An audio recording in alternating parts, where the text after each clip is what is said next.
आ गए सारा जहां महकने लगा। मेरे सलाम का आका ने दिया इस तरह से जवाब, हवा वहां से चली और मैं यहाँ महकने लगा। है कि नहीं? अल्हम्दुलिल्लाह। देखिए मुफ्ती साहब क़िबला अब आपके सामने बिला ताखीर तशरीफ लाते हैं। थोड़ा आप भी इधर आ जाएंगे तो बेहतर होगा, क्योंकि इकट्ठा हो जाएंगे सुनने में, क्योंकि मुफ्ती साहब क़िबला को इधर उधर देखने में परेशानी ना पड़ेगी। आप एक जगह बैठे होंगे तो एक जगह देख करके आपसे बातचीत कर लेंगे, जो आपको समझाना होगा हजरत इंशाल्लाह समझा कर भी जाएंगे। थोड़ा आगे आ जाइए इंशाल्लाह। एक शेर में पढ़ता हूँ अतीक भाई कि मशीनी दौर है हर शे बसत रफ्तार चलती है। जी, मशीनी दौर है हर शे बसत रफ्तार चलती है, और जहाज उड़ते हैं सड़कों पर चमकती कार चलती है। जहाज उड़ते हैं सड़कों पर चमकती कार चलती है। और सुनो, जमाना हैरा है फकीरों की सवारी पर, अमा वो जिस दीवार पे बैठे वही दीवार चलती है।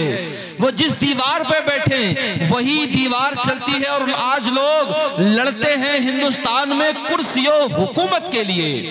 आज लोग लड़ते हैं हिंदुस्तान में कुर्सियों हुकूमत के लिए। उन्हें पता नहीं इस हिंद में आज भी मेरे ख्वाजा की सरकार चल, सुभान अल्लाह। उन्हें पता नहीं आज भी हिंद में मेरे ख्वाजा की सरकार चलती है। और मैं तो कहता हूँ ख्वाजा ने गरीबों की किस्मत को सजा डाला।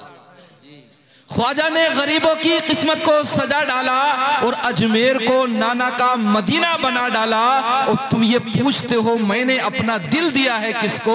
अमा ये मालता ख्वाजा का जो ख्वाजा पे लुटा डाला। क्या बात है बाबा। मालता ख्वाजा का जो ख्वाजा पे लुटा डाला। हज़रात मुफ्ती साहब क़िबला तशरीफ लाते हैं। आइए दर्द का इस्तक़बालिया नारा लगाएं, जी लगाकर मोहब्बतों का सबूत दें और बोले नारे तकबीर, नारे रिसालत, के आला हज़रत जिंदाबाद, उलमाए अहले सुन्नत जिंदाबाद, महफिले ईसाले सबाब जिंदाबाद, अल्लामा मुफ्ती नईमुद्दीन साहिब क़िबला जिंदाबाद, नारे तकबीर, नारे रिसालत। दो मिसरों के साथ की इंतजार की घड़ियां बड़ी अजीब होती हैं। ये इंतजार की घड़ियां बड़ी अजीब होती हैं, बजाय सीने के आंखों में दिल धड़कता है। बावकार उलमाए इकराम व सामिईन व सामिआत, अस्सलामु अलैकुम व रहमतुल्लाहि तआला व बरकातुहू।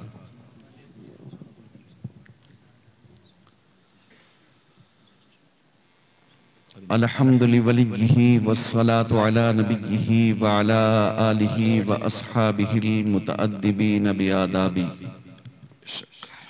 अम्मा बाद फ़अऊज़ु बिल्लाहि मिनश शैतानिर रजीम। बिस्मिल्लाहिर रहमानिर रहीम। वक़दा रब्बुका अल्ला तअबुदू इल्ला इय्याहु व बिल वालिदैनि इहसाना। बेशक, सुभान अल्लाह। वक़ाल रसूलुल्लाहि सल्लल्लाहु अलैहि वसल्लम अद्दिबू औलादकुम अला सलासति खिसालिन, हुब्बिन नबिय्यि व हुब्बि अहलि बैतिही व क़िराअतिल क़ुरआन। सदक़ल्लाहु मौलानल अज़ीम व सदक़ रसूलुहुन नबिय्युल अमीनुल मतीनुल मुबीनुल करीम। व नहनु अला ज़ालिका लमिनश शाहिदीन वश शाकिरीन वल्हम्दुलिल्लाहि रब्बिल आलमीन। माशाअल्लाह, आप लोग इशा से लेकर अब तक ना तो मनक़बत और तक़रीर सुन रहे हैं और अपनी नेकियों में इजाफा फरमा रहे हैं। अल्लाह रब्बुल इज़्ज़त से दुआ है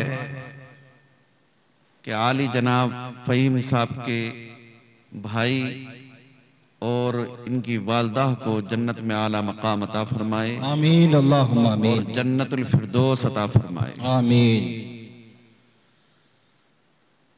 मैंने कुरान की एक आयत का जुज़ और एक हदीस रसूल का जुज़ आप हजरात के सामने पेश किया। कुछ देर आप हजरात से मुखातिब होकर कुछ बयान किया जाए, इससे कब्ल बिला तमहीद नबी मुकर्रम सल्लल्लाहु अलैहि वसल्लम की बारगाह में दुरूद व सलाम का हदिया पेश करें। अल्लाहुम्मा सल्ली अला सय्यदिना व मौलाना मुहम्मदिन व बारिक व सल्लिम सल्लु अलैहि सलातु व सलामन अलैका या रसूलल्लाह या हबीबल्लाह सल्लल्लाहु तआला अलैहि वसल्लम। इंसान दुनिया में आता है, आने के बाद बचपना गुजारता है, उसके बाद में मुराहिक होता है और मुराहिक फिर जवानी आती है और जवानी के बाद में बुढ़ापा आता है। इंसान को अपनी जिंदगी के कई मरहलों से गुजरना पड़ता है। बचपना जिसमें इंसान को शऊर नहीं होता है, कुछ बड़ा होता है, शऊर की कुछ मंजिलें तय करने लगता है, लेकिन अपने दोस्तों के साथ खेल कूद में इस तरीके से गुजार देता है जिसमें कमाह कहू शऊर नहीं होता। उसके बाद में इंसान कुछ आगे बढ़ता है और 10 साल की तकरीबन उम्र के करीब होता है, लेकिन उसके दिल में अभी कोई ऐसे जज्बात, दीनी लगाव अभी ज्यादा अच्छे पेवस्त नहीं होते। बुनियादी किरदार इसका हमारा आज के दौर में ये रहता है कि नबी करीम सल्लल्लाहु अलैहि वसल्लम ने तो इरशाद फरमाया, अपनी औलाद को 3 खसलतों के साथ में अदब सिखाओ। एक, बच्चे के दिल में जब 2 साल का बच्चा हो जाए तो उसके करीब उसको अंबिया इकराम अलैहिस्सलातु वस्सलाम के किस्से सुनाए जाएं, वाक़िआत सुनाए जाएं और औलिया इकराम के किस्से और वाक़िआत सुनाए जाएं। ऐसी खसलतें सुना सुना कर ऐसे वाक़िआत, कभी मौजज़ात सुनाए जाएं, कभी औलिया इकराम की करामतें सुनाए जाएं। जब ये वाक़िआत और किस्से सुनाए जाएंगे तो बच्चे के अंदर अल्लाह और उसके रसूलों की मोहब्बत जागुज़ी हो जाएगी और बच्चा आगे दीनी माहौल में बढ़ता हुआ आगे परवान चढ़ेगा। प्यारे मोहतरम, उसके बाद में जब ये मरहला आएगा तो जब 10 साल का हो जाएगा बच्चा तो नमाज का भी पाबंद होने लगेगा। अभी मुराहकत की मंजिलों से पहले है, लेकिन अभी उसने नमाज को तर्क नहीं करता है, नमाज की पाबंदी करने लगता है। दूसरी चीज नबी करीम सल्लल्लाहु अलैहि वसल्लम ने बयान फरमाया, और बच्चे के दिल के अंदर अहले बैत की मोहब्बत को पेवस्त कर दो। अहले बैत से मोहब्बत होगी तो इंसान दुनियावी शऊरों के साथ इंसान भटकेगा नहीं, बल्कि राह हक पर रहेगा, राह रास्त पर रहेगा। प्यारे मुसलमानों, तीसरी चीज नबी ने बयान फरमाई, व क़िराअतिल कुरान, क़िराअतिल कुरान, बच्चे को कुरान की तालीम दी जाए। अगर कुरान की तालीम नहीं दी जाएगी उसे अपनी जिंदगी गुजारने का सलीका नहीं आएगा। कुरान की तालीम नहीं दी जाएगी तो उसे अपनी जिंदगी के मशागिल करने का सही माना में तरीका नहीं मिल पाएगा। इसलिए नबी ने इरशाद फरमाया, वो क़िराअतिल कुरान, के कुरान की तालीम हासिल कर ले। एक दूसरे मकाम पर नबी ने इरशाद फरमाया, खैरुकुम मन तअल्लमल कुरान व अल्लमा, तुम में बेहतर इंसान वो है कि जो इंसान कुरान को पढ़े और कुरान को पढ़ाए। कुरान का पढ़ने वाला भी बेहतर है, कुरान का पढ़ाने वाला भी बेहतर है। जब कुरान की तिलावत घरों के अंदर होगी, जब कुरान की तिलावत दुकानों के अंदर होगी, जब कुरान की तिलावत मस्जिदों के अंदर होंगी तो इंशाअल्लाह तुम्हारे घरों के अंदर भी बरकतें नाजिल होंगी, तुम्हारे कारोबारों के अंदर भी बरकतें नाजिल होती चली जाएंगी और तुम आगे बढ़ते चले जाओगे, दीनी माहौल से भी वाबस्ता रहोगे और तुम्हारे लिए दुनियावी तरक्की भी होती रहेगी। वाह वाह, नारे तकबीर, नारे रिसालत, मसलके आला हजरत, अज़मते कुरान, अज़मते कुरान, फैज़ाने मुफ्ती आज़म हिंद। बहुत अच्छे भाई, बहुत। तो क़िराअतिल कुरान लाजिम पकड़ लो। जो थोड़ा पढ़ना भी जानता है, ज्यादा ना पढ़ सके तो सुबह को कम से कम 1 रुकू की तिलावत करके दूसरे कामों को शुरू करे। अगर कुरान की तिलावत करेगा और अगर उर्दू पढ़ना भी जानता है तो कोशिश ये करे कि तर्जुमा कुरान, कुरान का तर्जुमा भी पढ़े, जिसको आला हजरत अलैहि रहमत व रिदवान ने आप लोगों के पढ़ने के लिए उसका तर्जुमा फरमाया कंजुल ईमान के नाम से, और उस पर सदरुल अफादिल मुफ्ती नईमुद्दीन अलैहि रहमत व रिदवान की तफसीर है खज़ाइनुल इरफान। अगर मौका मिले तो तर्जुमे के साथ, ज्यादा ना पढ़ सके तो एक रुकू की तिलावत कर, ये भी पता चलेगा कि कुरान के अंदर माना क्या है, मफहूम क्या है। आज अपने बच्चों को आप मौलवी बना रहे हैं, आलिम व फाजिल बना रहे हैं, मुफ्ती बना रहे हैं। मकसूद क्या होता है? इंसान हाफिज कुरान हो गया, अच्छी तिलावत करने लगा, अच्छा कुरान पढ़ने लगा, तमाम कामों को अच्छी तरीके से अंजाम दे रहा है। प्यारे मोहतरम, उसने कुरान तो हिफ्ज कर लिया, अपने सीने के अंदर तो समा लिया, लेकिन अभी उसके माना और मफहूम से वाकिफ नहीं है। अभी ये मतलब, अभी वो ये नहीं जानता कि इस आयत का तर्जुमा क्या होगा, अभी वो ये नहीं जानता कि इस हदीस की तोज़ी और तशरीह क्या होगी। लेकिन जब कुरान पढ़ता है, कुरान पढ़ता है, और जब आलिम और मुफ्ती शरे मतीन सही माना में बन जाता है, तो फिर माना और मफहूम से भी वाक़फियत हो जाती है। बहुत उम्दा हज़रत, बहुत उम्दा। हदीस शरीफ में नबी इरशाद फरमाते हैं, मन क़राअल कुरान व अमिल बिमा फीही उल्बिस वालिदाहु ताजन यौमल क़ियामा ज़ौउहु अहसनु मिन दौइश शम्सी फी बुयूति दुनिया लौ कानत फीकुम फमा ज़न्नुकुम बिल्लज़ी अमिल बिहादा। जो इंसान कुरान पढ़े और कुरान पढ़कर उस पर अमल करे, तो क़यामत के दिन उसके वालिदैन को ऐसा ताज पहनाया जाएगा जिसकी रोशनी दुनिया के सूरज की रोशनी से बढ़कर। वाह वाह वाह, बहुत अच्छे हजरत, बहुत अच्छे। और सरकार ने ये इरशाद फरमाया, अगर फर्ज कर लो कि आसमान का सूरज तुम्हारे घरों में उतर आया है जी, तो उससे भी बढ़कर सूरज की, उससे भी बढ़कर ज्यादा रोशनी वालिदैन के ताजों की होगी। सुभान अल्लाह, क्या बात। ये छोटा मोटा मकाम नहीं है, बड़ा मकाम है। लेकिन इस मौके पर मैं एक बात ये भी कहूंगा कि खाली कुरान पढ़ लिया और माना और मफहूम को ना समझना, उस पर अमल ना करना, ये खुशखबरी उन लोगों के लिए नहीं है, बल्कि खुशखबरी उन लोगों के लिए है जो कुरान पढ़े और कुरान पढ़कर कुरान में क्या है उसको समझे और समझकर अमल भी करे। शरीयत मुताहरा के खिलाफ ना जाए, बल्कि शरीयत मुताहरा पर अमल करे, और शरीयत मुताहरा पर अमल करके दिखा दे कि मैंने कुरान और हदीस पर अमल किया है, तो उसके वालिदैन के ताजों का आलम ये हो। इसका ये मतलब हरगिज नहीं है कि कुरान तो पढ़ा और पढ़ने के बाद में आवारा लोगों के साथ में घूम रहे हैं।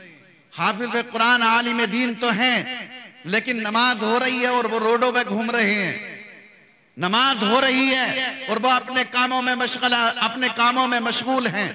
हाँ, बात सूरतें तर्के जमात तक की है, लेकिन बिला उज्र जमात तक छोड़ना मना है, तो फिर नमाज छोड़ना कैसे जायज हो जाएगा? हाँ, उज्र शरई है, तो बिलाशुबा उज्र शरई की बुनियाद पर तर्के जमात नहीं, नमाज छोड़ने का भी बाज़ मौके पर हुक्म है, छोड़ सकता है। लेकिन तर्के जमात, तो जब नमाज छोड़ने का हुक्म नहीं है तो तर्के जमात छोड़ने का जब हुक्म नहीं है, तो तर्के नमाज का कैसा हुक्म हो सकता है? यानी जमात के लिए शरीयत मुताहरा ने पाबंदी करने का हुक्म दिया है, तो नमाज छोड़ने का कैसा शरीयत हुक्म दे सकती है? इसलिए दीनी शाइर के साथ में अपनी शनाख्त बनाकर इंसान को चाहिए कि अपनी जिंदगी गुजारे। आज इंसान दुनियावी जिंदगी गुजार रहा है, माल औलाद, ये दो मकसद हैं। कुरान करीम ने तो 1400 बरस पहले फरमा दिया था, अल माल वल बनून ज़ीनतुल हयातिद दुनिया वल बाक़ियातुस सालिहात। माल और औलाद तो दुनिया की जीनत है, बाकी रहने वाले तो सिर्फ और सिर्फ नेक आमाल हैं। जी बेशक, नेक आमाल। इसलिए अच्छी तरीके से जिंदगी गुजारो, नेक आमाल करोगे, इंशाअल्लाह उसकी कामयाबी आखिरत में भी मिलेगी, दुनिया के अंदर भी उसकी कामयाबी मिलेगी, दुनिया के अंदर भी उसका सिला मिलेगा इंशाअल्लाह, और आखिरत में तो मिलना ही है।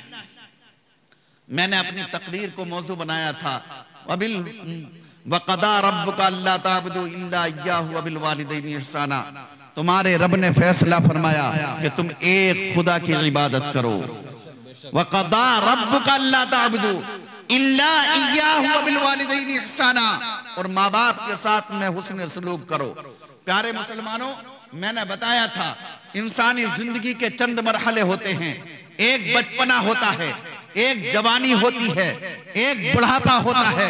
जब बचपना होता है ना तो इंसान को पता नहीं चलता है, अक्ल शऊर नहीं होता है, अपने बचपने को गुजार लेता है।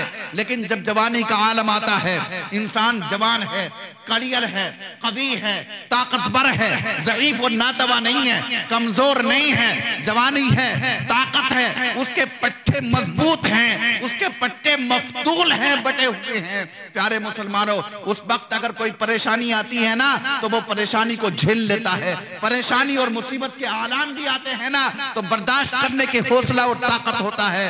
उस वक्त का जमाना अच्छी तरीके से गुजार लेता है। लेकिन जब बुढ़ापा आता है तो बुढ़ापा ये इंसान के मिजाज को चिड़चिड़ा बना देता है, चेहरे की खाल को झुलसा देता है, समेट देता है। इंसान अपनी चारपाई से लग जाता है, चलने के लिए पैरों में ताकत नहीं होती, उठने के लिए कमर सीधी नहीं हो पाती है। ये बुढ़ापा ऐसा बुढ़ापा है, कुरान करीम ने तीनों मरहलों को इस आयत करीमा के अंदर बयान किया है। कुरान ने फरमाया कि तुम अपने वालिदैन के लिए, वालिदैन के साथ में हुस्न सलूक करो, और वालिदैन और माँ बाप में से दोनों या एक बुढ़ापे की मंजिल को पहुंच जाएं तो उन्हें उफ तक न कहो। उफ तक कहने के लिए मना फरमाया है, कहाँ का तो डांटना डपटना। आज हमारा आलम यह है, अगर हम वालिदैन के पास में बैठ जाएं तो हमारा मिजाज ये बन चुका है, हम उनके पास में ज्यादा बैठना तक बर्दाश्त नहीं कर सकते, इसलिए कि हमारे मुआफकत की बातें नहीं होती हैं, वो अपने मिजाज की बातें करते हैं, हमारे मिजाज की बातें नहीं कर रहे हैं तो ताहट सी महसूस होने लगती है। प्यारे मुसलमानों, अदब का आलम ये कि बाप तो पीछे पीछे चलता है, बेटा आगे आगे चलता है। लेकिन अगर हम शरीयत मुताहरा को समझेंगे, हदीस रसूल को समझेंगे, हुजूर की बारगाह में दो इंसान आए, एक जवान था, एक बूढ़ा था। हुजूर ने जवान से मालूम किया, ए जवान, ये बूढ़ा आदमी कौन है जो तुम्हारे पीछे चल रहा था? तो उसने अर्ज की, या रसूल अल्लाह, ये मेरे वालिद हैं। नबी ने इरशाद फरमाया, अपने वालिद के आगे मत चलो बल्कि उनके पीछे चलो, उनको अपने आगे चलाओ। वाह वाह, सुभान अल्लाह, सुभान। इसलिए कि अदब का मकाम ये है, वालिद आगे आगे हो, बेटा पीछे पीछे हो। लेकिन आज हमारा मामला अलग है, बेटा आगे आगे होता है, वालिद पीछे पीछे होता है। तो वालिद के मकाम को बुलंद मर्तबा करना चाहिए, उसको आगे बढ़ाना चाहिए। कुरान करीम ने तीसरा मरहला बयान किया कि जब इंसान बचपने में होता है, अगर हमने आपसे कर्ज लिया और कर्ज लेकर अपने इस्तेमाल में कर लिया जरूरत के वक्त में, तो जब आपको जरूरत पड़ेगी तो आप कहेंगे, ए फुला साहब, आपको कर्ज की जरूरत पड़ी थी तो हमने आपको कर्ज दिया था, और ये बात क्यों याद दिला रहे हैं? बतौर एहसान याद दिला रहे हैं ताकि मुझे भी कर्ज दे दो। अब प्यारे मुसलमानों, कुरान का ये अंदाज देखो, कुरान का ये एजाज देखो। कुरान करीम ने बचपने को याद दिलाया, ऐ इंसान, जब तू बुढ़ापे में पहुंच जाए, तेरे वालिदैन बुढ़ापे में पहुंच जाए, तो अपने बचपने को याद कर लेना। ये याद कर लेना कि हमारे वालिदैन जब हम बीमार होते थे तो तड़प जाते थे, हमारे वालिदैन जब हम बीमार होते थे तो परेशान हो जाते थे। अरे बीमार होना तो अलग बात, अगर जाड़े में पेशाब कर देते थे तो रात की ठंडक में हमारे पजामों को और हमारे नेकरों को चेंज कर दिया था। अब प्यारे मुसलमानों, कुरान फरमाता है कि जिस तरह तुम्हारे बचपने में तुम्हारे वालिदैन ने तुम्हारी परवरिश की थी, उनके लिए अपने आजिज़ी के बाजू अपनी जवानी के अंदर इस तरीके से फैला लो। इसलिए वालिदैन के साथ में अच्छा सलूक करना चाहिए, अच्छा बर्ताव करना चाहिए। मैं तो ये कहता हूं कि अगर कोई सिर्फ दीनी तालीम अगर बिल्कुलिया नहीं जानता है तो आजकल के दौर में तो इतने हालात ऐसे हालात हैं कि हिंदी में भी और उर्दू में भी सब किताबें दस्तयाब हैं। थोड़ा वक्त निकाल कर और उनका मुताला करे, उनको पढ़े। यूट्यूब से ज्यादा फायदा और इस्तिफादा हासिल ना करे। उस पर अच्छी चीजें भी हैं, बुरी चीजें भी हैं, और तकरीरें सही भी हैं और गलत भी हैं। एक साहब बड़े मुकर्रिर जो कि 15,000 के नजराने में आते हैं, अभी पिछले साल की बात है, नमाज के ताल्लुक से उन्होंने मसला बयान किया कि अगर इंसान इमाम से पहले रुकू में चला गया और इमाम उसके बाद में गया तो नमाज बातिल हो जाएगी। अगर इसी तरीके से थोड़ा सा भी सजदे में पहला चला गया नमाज बातिल हो जाएगी। पहले मैं शरई मसला बतलाता हूं। शरई मसला यह है, तकबीर तहरीमा के अलावा अगर मुक्तदी ने इमाम से पहले तकबीर तहरीमा अगर पहले कह ली तो नमाज ही शुरू नहीं होगी। लेकिन अगर क़याम में था, इतनी क़िरात इमाम कर चुका था जिससे नमाज जायज हो जाती है, या तो 3 आयतें छोटी अलहम्द शरीफ के साथ या एक बड़ी आयत जो 3 आयतों की मिकदार हो। अब उसके बाद में मुक्तदी रुकू में चला गया और रुकू में जाने के बाद में फिर अगर पीछे से इमाम भी पहुंच गया तो ऐसा करना मुक्तदी के लिए मकरूह तहरीमी है। ऐसी नमाज हुई कि जिससे का इआदा वाजिब होता है, दोबारा पढ़ना। अब मुफ्ती साहब फनकार में कह रहे हैं, आज भी शायद वो तकरीर यूट्यूब पर हो, कि नमाज बातिल, अल्लाह फासिद, किसी तरीके से नमाज होगी ही नहीं। मैंने एक ग्रुप पर व्हाट्सएप किया, मैं तो नंबर मेरे पास था नहीं कि फुला साहब का अगर नंबर हो तो सेंड कर दें। मैंने कहा, बात की, और बात करने के बाद में कहा कि आपकी फुला तकरीर में ये मसला पड़ा हुआ है और ये मसला बिल्कुल शरीयत के सरी खिलाफ है। आप जो है या तो तकरीर ही करते रहें, वाक़ियात और किस्सा बयान करें, और अगर मसाइल ही बयान करना है तो आप देखकर कर लिया करें, ये ज्यादा बेहतर है। जी, जी। आपके साथ में बड़ा नाम है और आपको अवाम और खवास सब जानते हैं, इसलिए शरीयत मुताहरा के मसाइल अगर मालूम ना हो तो ला अदरी कहने में कि मुझको मालूम नहीं है कोई हर्ज नहीं है। जी बेशक। किताबों से आपकी वाकफियत कम रहती है, प्रोग्रामों से आपकी वाकफियत ज्यादा रहती है। उन्होंने कहा कि आप कहां से बोल रहे हैं? मैंने क्या कुंदरकी से बोल रहा हूं। आप क्या करते हैं? मन की दर्स और तदरीस का सिलसिला है, इसी में लगे रहता हूं और कोई काम नहीं है। तो उन्होंने कहा कि ठीक है हजरत, मैं डिलीट कर रहा हूं। लेकिन जब एक तकरीर किसी मुकर्रिर के जबान से निकल गई तो वो एक जगह नहीं बल्कि कई जगह अपलोड हो जाती है। तो वो तकरीर वहां से तो गई और जाने के बाद में लेकिन दूसरे चैनलों पर अब भी तकरीर पड़ी हुई। तो मैं बताना ये चाह रहा था, हर तकरीर, क्योंकि वहाबिया की भी पड़ी हुई है, देवबंदियों की भी पड़ी हुई है, अहले हदीस की भी पड़ी हुई है और सुन्नियों की भी पड़ी हुई है, बहुत अच्छी भी पड़ी हुई है और बहुत खराब मसाइल पर मुश्तमिल भी है। जी बेशक। इसलिए अभी आपके अंदर ये सलाहियत और इस्तिदाद नहीं है कि आप अच्छे को अच्छा और बुरे को बुरा कबूल कर लें, जान लें, समझ लें। जैसे कि एक मसले की और बात बताता हूं, नूरुल इज़ा में बिल्कुल सरी इबारत है, अत्तस्बीबु मुस्तहब्बुन, सलात पढ़ना ये मुस्तहब है। बिल्कुल सरी अरबी की इबारत है। कोई भी काइल पढ़ने वाला, अरबी जानने वाला फकीह 800, 900, 1000 साल पुरानी किताबों में मौजूद है कि तस्बीब मुस्तहब या सुन्नत का लफ्ज इस्तेमाल है। अब उन्होंने उसकी तशरीह में एक देवबंदी ने तावील की कि ये तस्बीब आज के दौर में सुन्नत नहीं है। सुन्नत उस दौर में थी कि जिस वक्त में आजान की आवाज नहीं जाती थी। आज तो अगर तस्बीब करने लगे तो लोग जो है वो ऐलाने सानी समझने लगेंगे और सलात से पहले नहीं निकलेंगे। ये बिला वजह की तावील है। जो हमारे उलमा ने, बुजुर्ग उलमा ने लिख दिया, वो मसला अपने इस्तिक़रार पर उसी पर जमा हुआ रहता है, अगरचे हालात मुख्तलिफ हैं। जी। 3 दिन, अगर 3 दिन कुछ मसाइल ही जिक्र हो जाए। जी जी बिल्कुल। शरीयत ने बयान किया कि अगर कोई 3 दिन की मसाफत पर निकला हो तो उसके लिए नमाज में कसर है जी।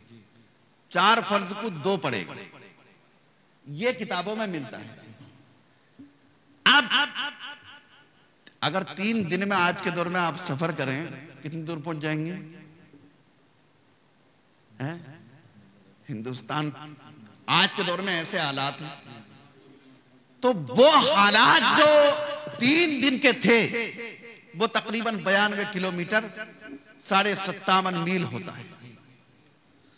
अब वो हालात पैदल की चाल, ऊंट की चाल, और वो ऊंट की पैदल की चाल भी चढ़ाव और उतार के हिसाब से, और उसमें खाना भी खाना है, दोपहर को आराम भी करना है, दिन के अक्सर हिस्से में सफर करना और बाकी रात को आराम करना।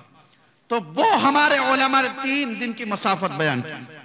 अब आज के दौर में हम अपनी कार से सफर कर रहे हैं, मोटरसाइकिल से सफर कर रहे हैं, वो सफर 1 घंटे में, 1.5 घंटे में, 2 घंटे में हो जाता है, आसानी के साथ हो जाता है।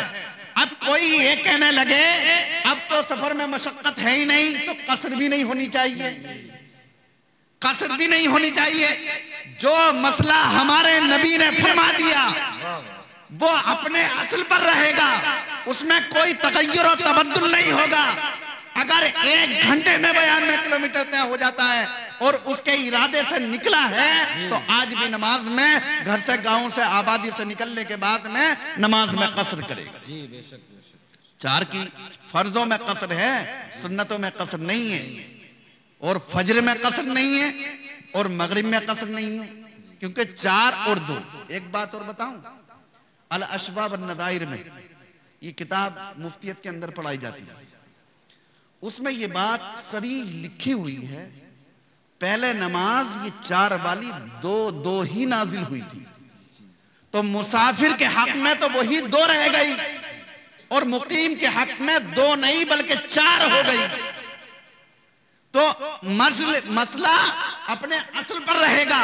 अगर हालाते जमाना, आलाते जमाना ने अगर उसके असबाब आसान कर दिए, फिर भी नमाज में कसर ही रहेगा, कसर ही रहेगा।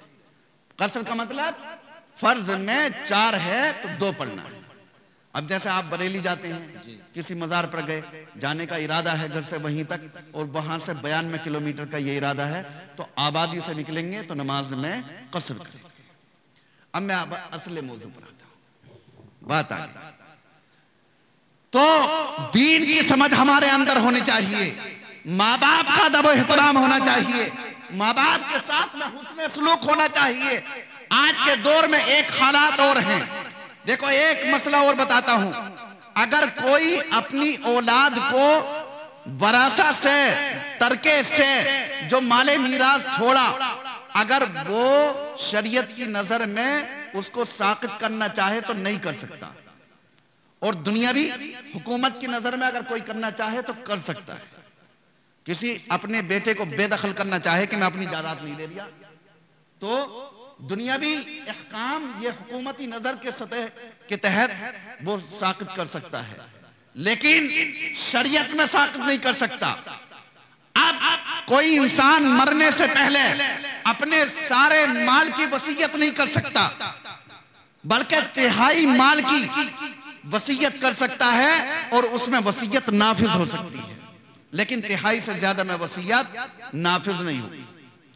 मैं तो ये कहता हूं, अगर मरने वाला इस दुनिया से जा रहा है और वो मर्जुल मौत में है, मर्जुल मौत की वसीयत नाफिज होती है, तो उसे चाहिए कि कुछ दीन अपने लिए भी आखिरत का काम कर जाए, और बाकी तरका अपने अजीज व अकारिब और अहल के लिए जो मीरास के मुस्तहिक हैं उसको छोड़ जाए। इसलिए कि जाने वाला तो गया, उसके याद करने वाले कम रह गए। 40 में तक बाज घरों में याद होता है, बाज घरों में बरसी तक याद होता है, और बाज घरों में कुछ और आगे बढ़ता है, लेकिन 2-4 साल के बाद में उसको भूल जाते हैं। ये अल्लाह की तरफ से निज़ाम इलाही है। इसलिए कि अगर ना भूलें तो उनके गमों को ताज़ा रखा जाएगा, और जब गम ताज़ा होंगे तो वो न खाएंगे न पिएंगे न अपने कामों काज में रह सकते हैं, किसी में दिल नहीं लगेगा। इसलिए इंसान जब जाए तो ऐसे हालात बना जाए कि दुनिया में भी अच्छी जिंदगी गुजार कर जाए और आखिरत में जाए तो जन्नतुल फिरदौस उसके कदमों को चूमने लगे। मैंने अभी आयत करीमा पढ़ी थी, अलमाल वल बनून ज़ीनतुल हयात दुनिया वल बाक़ियातुस सालिहात, माल और औलाद दुनिया की जीनत हैं, बाकी रहने वाले नेक आमाल हैं।